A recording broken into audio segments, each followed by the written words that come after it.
और टन टन टन टन टन तारा करते हैं हिंदी का सफाया। हेलो गाइस, कैसे हैं आप सब लोग? उम्मीद करता हूँ कि आप लोग खुश होंगे। हम खुश है लोगों। तुम खुश हैं, है ना? तो आज के वीडियो में हम बात करेंगे जवाहर नवोदय विद्यालय का हिंदी भाषा परीक्षण 2020 का पूरा मॉडल पेपर को हम हल करेंगे। किस तरह से प्रश्न पूछे जाते हैं सब चीज़ें मैं आपको बताऊंगा। इससे पहले अगर आपने 2017 का वीडियो नहीं देखा, 2018 का नहीं देखा, 2019 का नहीं देखा, इनके जो मॉडल पेपर है हिंदी भाषा परीक्षण से जो अनुच्छेद पूछे गए उनके बना दिए। नहीं देखा तो या तो आई बटन पर जाकर आप देख सकते हैं, या फिर आप डिस्क्रिप्शन में जाकर देख सकते हैं, या फिर वीडियो की प्लेलिस्ट दे रखी है तो वहाँ पर जाकर देख सकते हैं। तो इन वीडियो को देख लीजिए ताकि आपको अंदाजा लगेगा कि यार किस तरह से प्रश्न पूछे जाते हैं। तो गाइस स्टार्ट करते हैं बिना कुछ देरी किए। तो गाइस हम आगे हैं 2020 का जो हिंदी भाषा परीक्षण में जो प्रश्न जो पूछे गए थे 2020 का ये पेपर है। हिंदी भाषा परीक्षण की हम बात करेंगे गाइस यहाँ पर, ठीक है? तो पूरे के पूरे इसमें 4 अनुच्छेद पूछे गए थे। देखते हैं हम एक एक अनुच्छेद को ध्यान से समझ कर हम सीखेंगे, ठीक है? तो स्टार्ट करते हैं। ओ माय गॉड, क्या हो रहा है? 1 मिनट गाइस, है ना, थोड़ा सा आपको वेट करना पड़ेगा क्योंकि यहाँ पे हमारा थोड़ा सा जुगाड़ जम रहा है। जुगाड़ है ना, यानी कि यहाँ पर थोड़ा सा हमारा टेबल हिल रहा था। देन स्टार्ट करते हैं गाइस आज का वीडियो। और आज के वीडियो में हम सबसे पहले देखते हैं अनुच्छेद पहले को। समझने से पहले निर्देश पढ़ना जरूरी है। निर्देश में बोला है इस खंड में 4 अनुच्छेद हैं, प्रत्येक अनुच्छेद पर 5 प्रश्न हैं। कहने का मतलब ये है कि 4 अनुच्छेद इस खंड में आपको दे रखे हैं और प्रत्येक अनुच्छेद में 5 प्रश्न दे रखे हैं। प्रत्येक अनुच्छेद को सावधानी से पढ़े, उसके नीचे दिए गए प्रश्नों के उत्तर दे।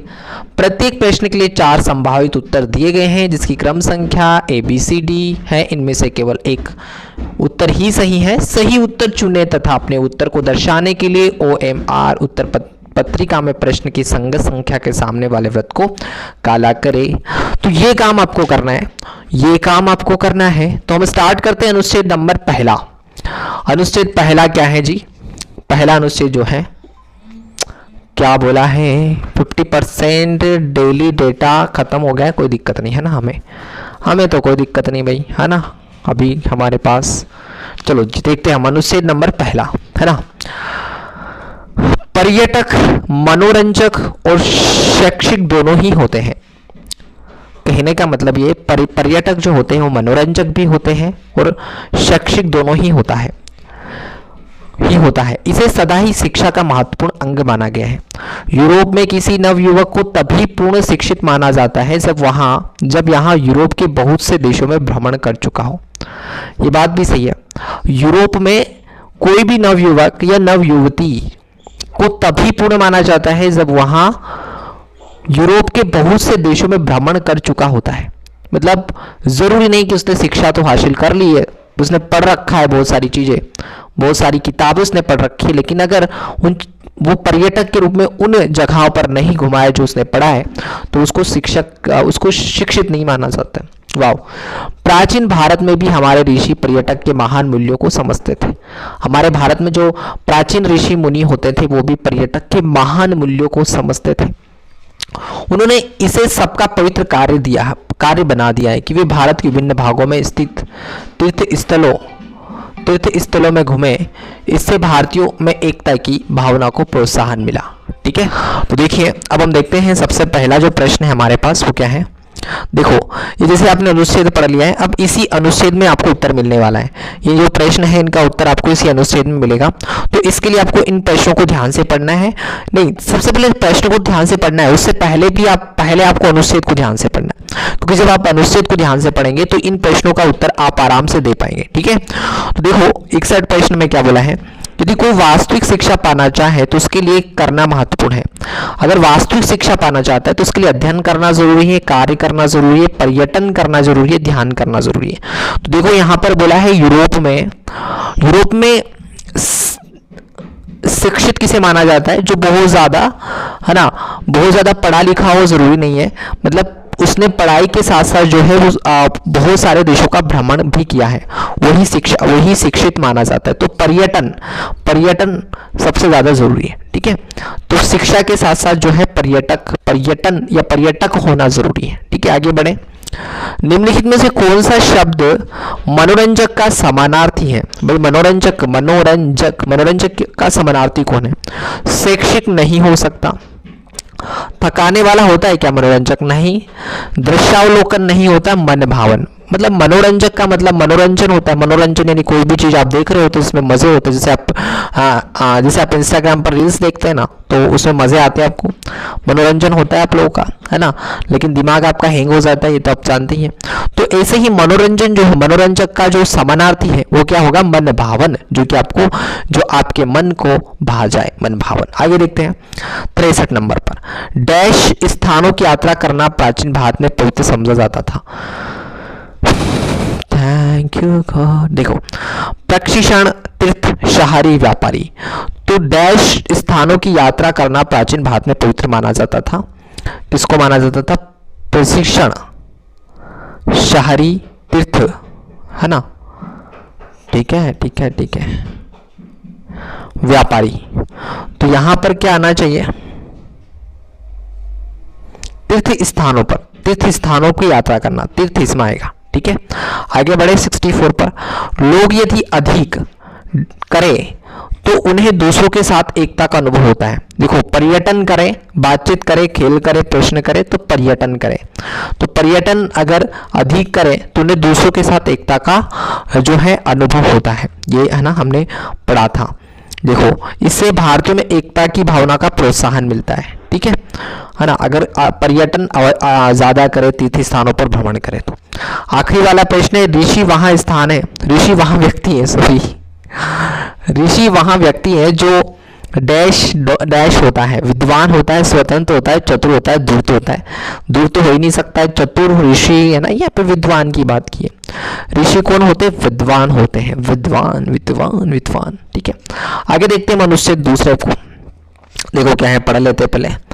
प्रतिवर्ष करोड़ों रुपयों में और असंख्य जीवनों की हानि के लिए आग को दोष दिया जाता है। अग्निशमनकर्ता चोटों हानि से लोगों की और उनकी संपत्ति की रक्षा करने में सहायक होते हैं। उन्हें जब भी कोई सूचना मिलती है, वह हर बार वे अपनी जान हथेली पे लेकर प्रस्तुत रहते हैं। जब भी काम पर हो तो अग्निशमनकर्ताओं को किसी भी आपदा के घटित होने पर कुछ ही मिनटों में तैयार होकर प्रस्तुत होना होता है। प्रत्येक अग्निकांड के स्थान पर एक वरिष्ठ अधिकारी नियंत्रण संभालता है और घटना स्थल पर मौजूद सभी लोगों को काम का आदेश देता है। कुछ अग्निशमनकर्ता होस पाइप को पानी के नलकों से जोड़ते हैं। अन्य लोग होस तथा पानी भेजने के लिए हाथों से पंप चलाते हैं। अग्निशमनकर्ताओं के दल ऊंची जगहों तक पहुंचने के लिए सीढ़ियों का उपयोग भी करते हैं। ठीक है, हमने पढ़ लिया। पढ़ने के बाद अब उत्तर देने हैं आपको। ठीक है, उत्तर देने, तो उत्तर देने के लिए आप तैयार हो जाओगे। इस किस तरह से है, देखो। अग्निशमनकर्ताओं के बारे में क्या सत्य नहीं है? वे बहादुर होते हैं, ये तो बात सही है भाई, बहादुर होने होते ही ये अग्निशमनकर्ता। ठीक है, वे प्राय अपने जीवन के खतरे में डालते हैं, वे प्राय अपने जीवन को खतरे में डालते हैं। ठीक है, वो जानबूझकर तो नहीं डालते, है ना, लेकिन डालते हैं। जी हाँ, वो अपने जीवन पर कभी कोई संकट नहीं आने देते, गलत बात है ना। ये सत्य नहीं है, ये पूछा हमसे, तो सत्य क्या नहीं है? वे अपने जीवन पर कभी भी कोई संकट नहीं आने देते। भाई संकट आता है ना, और जैसा कि आपने पढ़ा है कि अगर आपदा घटित हो जाती है तो मिनटों में तैयार होकर अपनी जान को खतरे में डाल देते हैं और हमारी रक्षा करते हैं। ठीक है, उन्हें, ठीक है, तो पहला तो क्लियर हो गया ना आपको। 67 देखो, किसी अग्निशमनकर्ताओं को आग बुझाने के लिए तैयार होना पड़ता है, घंटों में, सप्ताहों में, दिनों में, मिनटों में। तो यहां पर देखा था मिनटों में तैयार होकर प्रस्तुत होना होता है, तो मिनटों में यहां पर जाएगा। अग्निशमनकर्ताएं जान हथेली पर लेकर प्रस्तुत रहते हैं का अर्थ है, अग्निशमनकर्ता जो हैं जान हथेली पर लेकर प्रस्तुत रहते का अर्थ है वे एक पंक्ति में खड़े रहते हैं, वे आग बुझाते हैं, वे अपना जीवन संकट में डालते हैं, वे पंप से होस पाइप को जोड़ते हैं। तो क्या है गाइस, देखो, जान हथेली पर लेकर प्रस्तुत कर, मतलब जान हथेली में रहना मतलब एक पंक्ति में खड़े रहना नहीं हो सकता। वे आग बुझाते बिल्कुल नहीं, वे अपना, हाँ, जान हथेली में रहना मतलब अपने जीवन को संकट में डालना, ये वाला सही है, इसका अर्थ है ना। अपने हाथों से चलाने से आशय है किसी व्यक्ति से काम लेना, गलत बात। अपने हाथों से काम करना किसी मशीन का उपयोग करना गलत बात, अपने शरीर का उपयोग करना बिल्कुल गलत बात, अपने हाथों से काम करना, अपने हाथों से चलाने से मतलब है अपने हाथों से काम करना है। सिद्ध है घटित होने का अर्थ वही है जो है आना। घटित होना मतलब कोई घटना है घटित हो गई, आना नहीं हो सकता, बुलाना नहीं हो सकता, आग लगना, घटित होना, होना होना होता है, हो नहीं होती ना, होना जो होने को है हो गया, घटित होना मतलब घटना हो गई, एक घटना है। आगे बढ़े जी, आगे बढ़े आगे बढ़े आगे बढ़े आगे बढ़े। देखो 3 वाला है ना कि 63 वाला कहाँ से आ गया। देखो मिले हो तुम हमको। देखो अनुच्छेद 3, हेमा अपने बिस्तर पर लेटी अपने कमरे की छत पर लगे तारों को एकटक देख रही थी। वह खिन्न थी क्योंकि कोई भी कपड़ा उस पर फिट नहीं लग रहा था। उसने उन्हें एक एक करके दोबारा पहना, किंतु वे या तो बहुत तंग थे या छोटे। एक अलमारी कपड़ों से भरी हुई, किंतु वहां उसमें से एक भी नहीं पहन सकती। तब उसे एक विचार आया, उसकी आंखों में चमक आ गई। वह माँ के कमरे की ओर भागी। उसने कहा, माँ मुझे नए कपड़े चाहिए। किंतु तभी जब अपने सारे पुराने कपड़े दान कर दूं, तभी जब मैं अपने सारे पुराने कपड़े दान कर दूं, अब अधिक कपड़े संग्रह करने की आवश्यकता नहीं। उसकी माँ मुस्कुराई और उसे गले से लगा लिया। उसकी लड़की दयालु थी। Oh my God, oh my God. चलो देखो ये पढ़ लिया ना आपने, पढ़ने के बाद इसका उत्तर ढूंढते। अगर नहीं आया ना, उत्तर नहीं मिला ना, फिर से पढ़ेंगे हम इसको। यही हमें करना है ना, तो यही करना है। हेमा अपने बिस्तर पर लेटी थी क्योंकि वहां थक गई थी।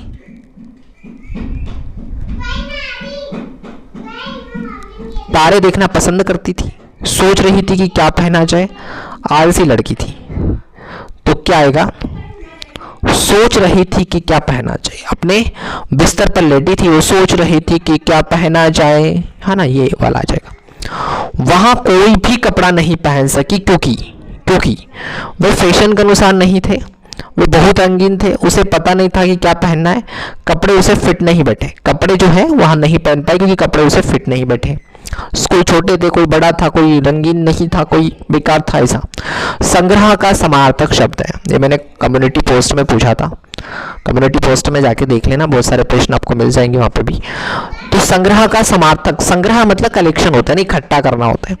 संग्रह करते हैं ना हम, संग्रह करते हैं, पैसों का संग्रह करते हैं, समानार्थक शब्द है संग्रह का। ठीक है भाई, तो क्या जाएगा, इकट्ठा करना। संग्रह यानी इकट्ठा करना। हेमा है लालची है, स्वार्थी है, दानी है, कृपण है। तो हेमा कैसी है, ये लड़की दयालु है। दयालु मतलब दानी है, दयालु मतलब दानी है। दान करना का विपरीतार्थक शब्द है। दान करना और दान नहीं करना, सौंपना, बांटना, लेना। दान करना यानी इसका आ जाएगा बच्चा जी, लेना। दान करना, एक तो हम किसी को दान कर रहे होते, एक हम ले रहे होते, तो लेना। ठीक है, आखिरी वाला अनुच्छेद, इसको ध्यान से पढ़ेंगे, फिर हमारा काम खत्म, आज का वीडियो भी खत्म। तो देखो अनुच्छेद 4, देखो जी, देखो चुस्त और स्वस्थ रहने के लिए आपको शरीर रूप से सक्रिय रहना आवश्यक है। अगर चुस्त रहना है, स्वस्थ रहना है, तो उसके लिए आपको शरीर के रूप में सक्रिय रहना आवश्यक है। नियमित शारीरिक सक्रियता से भार बढ़ाना, हृदय रोग, कैंसर, मानसिक रोग, मधुमेह और गठिया जुड़ी स्वास्थ्य समस्याओं के खतरे को कम करने के उपायों में सर्वश्रेष्ठ है। नियमित रूप से साइकिल की सवारी करना, साइकिल चलाना, स्वस्थ